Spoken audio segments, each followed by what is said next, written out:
The DNA Diaries, a page 256 library publication, a book authored by Denny Roberts Ameke, and read to you by Charlotte Mugisha. Story1.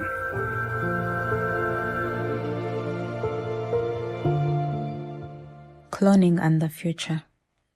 Chapter 7. Save the boy or die trying. Courage is not the absence of fear, but the triumph over it, especially for those we love. End quote. Anya Petrova. The words came out of Rebecca's mouth like a verdict. Helen, still in pain from the drug's effects, didn't argue. The clinic bed beneath her felt like paper, thin and fragile, but nothing compared to the storm roaring through her chest. Keon, her son, the seventh subject, or something made to look like one, was gone, and James, the architect of her pain, had vanished into the night like the ghost he had always been. Rebecca didn't wait for her to fully recover. She carried Helen into her old Prado TX, a flask of black coffee in the cup holder, and a knife between the seats. "Do you trust me?" Rebecca asked, eyes locked on the road as they sped through Kalaji towards Ginger. "I don't have a choice," Helen whispered. "You do," Rebecca said easily, "because the next mission we're starting only ends one way. Either we get him back, or we never come back at all." They waited 2 days in Ginger. 2 long, breathless days filled with silence and the sounds of old dogs barking in the sugarcane fields. Helen stared at the cracks in the ceiling of Rebecca's hideout and wondered which line represented her. But Rebecca wasn't resting. She was digging, calling, emailing and writing letters no one wanted to read. The Ministry of Internal Affairs, the Ministry of Health, the Office of the President, and even the security agencies. At first it was cautious curiosity, then disbelief, then finally total dismissal.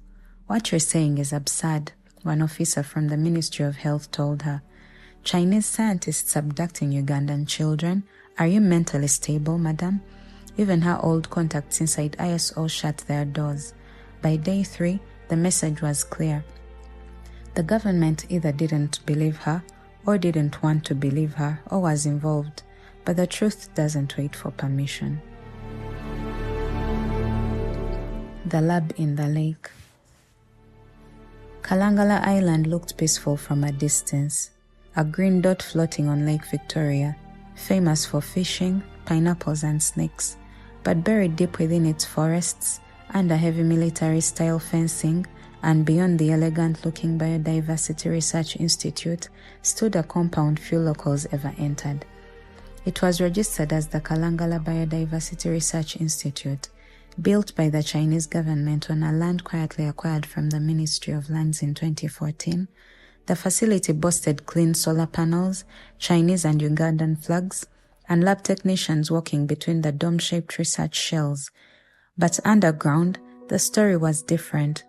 What began as a genetics research program in 2015 had evolved into Project Alpha, a covert eugenics project using stolen and engineered children for trying genetic enhancements with AI. Keon, subject number 7, was their greatest success, and now he was locked inside a glass chamber, awaiting final AI neurotransfer protocols unless someone stopped it. After days of dead ends, Rebecca made one final call.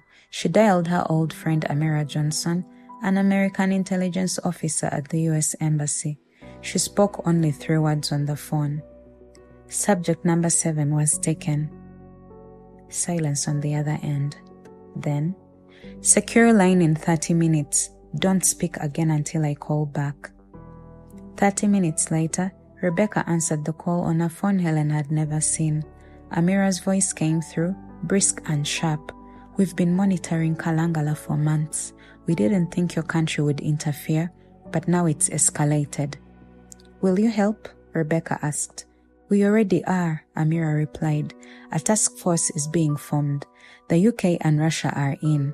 Extraction priority? Subject number 7. You and Dr. Namukasa will join the field unit as intelligence witnesses, but you don't lead and you don't question orders. Understood?" Rebecca looked at Helen. Helen nodded. "Understood," Rebecca said finally.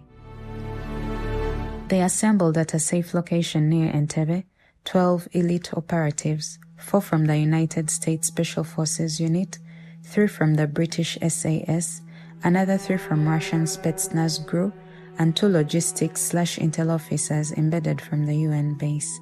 Helen and Rebecca were briefed by a CIA operative named Frank Wisner, who showed satellite maps of the Kalangala facility. There are 3 known levels inside the facility. Your boy is likely on level B2 or B3. Neuroharvesting is estimated to begin at 8 a.m. Thursday, he said. Today is Wednesday, Helen whispered. Wisner continued. Our window is small. We go in at 3 a.m., a quick breach via the subsurface dock, a one-way mission, and minimal force unless provoked. Rebecca raised her hand. And the scientists? Wisner's eyes darkened. Any non-compliant person will be detained, but James is not listed on the official personnel list. He'll be there, Helen said flatly, and Mr. Wisner made no further comment. The night raid. At 2:45 a.m., the team launched in speedboats masked with radar-evasive tech, docking under the cover of moonless dark. The air was thick with lake mist, and the dark forest sparkled in ghostly outlines. They breached the lower access shaft through a drainage tunnel beneath the main facility dome. Rebecca moved beside Helen the entire time, one watching and one praying. When they entered the level B2, the first firefight erupted. 2 armed Chinese guards startled but were silenced within seconds by the SAS, and the team proceeded quickly. On level B3, they found what they feared, a child-sized harness chamber glowing, and Keon lay inside, his eyes open but silent. Wisner whispered, "Extraction phase initiated, 5 minutes," but suddenly, alarms blasted. They'd been spotted. Voices echoed through the corridors. Chinese, then English, then James. "Step away from the chamber," his voice roared through the speaker system. "Do not remove the child."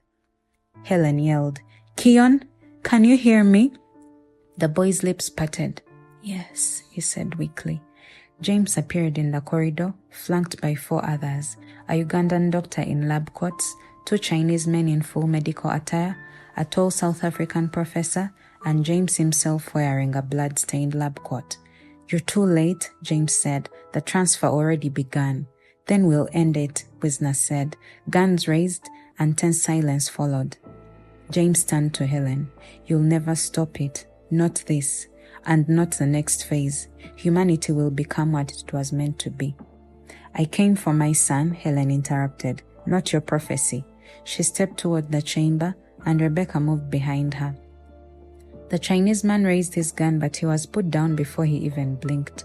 James and one of the doctors stepped back, moved quickly through the corridors, and disappeared within seconds. By 3:48 a.m., Keon was extracted, half conscious but unharmed. The facility was flooded, computer servers wiped out, 2 Chinese doctors captured, the South African professor injured and detained. James vanished with the Ugandan doctor and 2 unidentified escapees via a submerged secret channel. Back in Entebbe, as dawn broke, Keon slept beneath layers of disinfected blankets, breathing softly. Rebecca watched him from the glass window. "We did it," she said. "Partly," Helen replied. Wisner approached them. "He'll be taken into protective custody under the UN guardianship." "No," Helen protested. "He stays with me." Wisner sighed. "That's not your choice." Rebecca stepped forward. "It is if you want our full files on Project Alpha." They stared at each other for a minute. Finally, Wisner relented. "He stays for now." That early morning, as Keon curled beside Helen in a secret residence under a diplomatic watch, she stroked his hair and whispered, "You're safe now." But outside, beyond the gates in the streets of Nairobi, 5 members of the project regrouped. The critical point of discussion was how fast they can get the boy back in order to begin phase 2.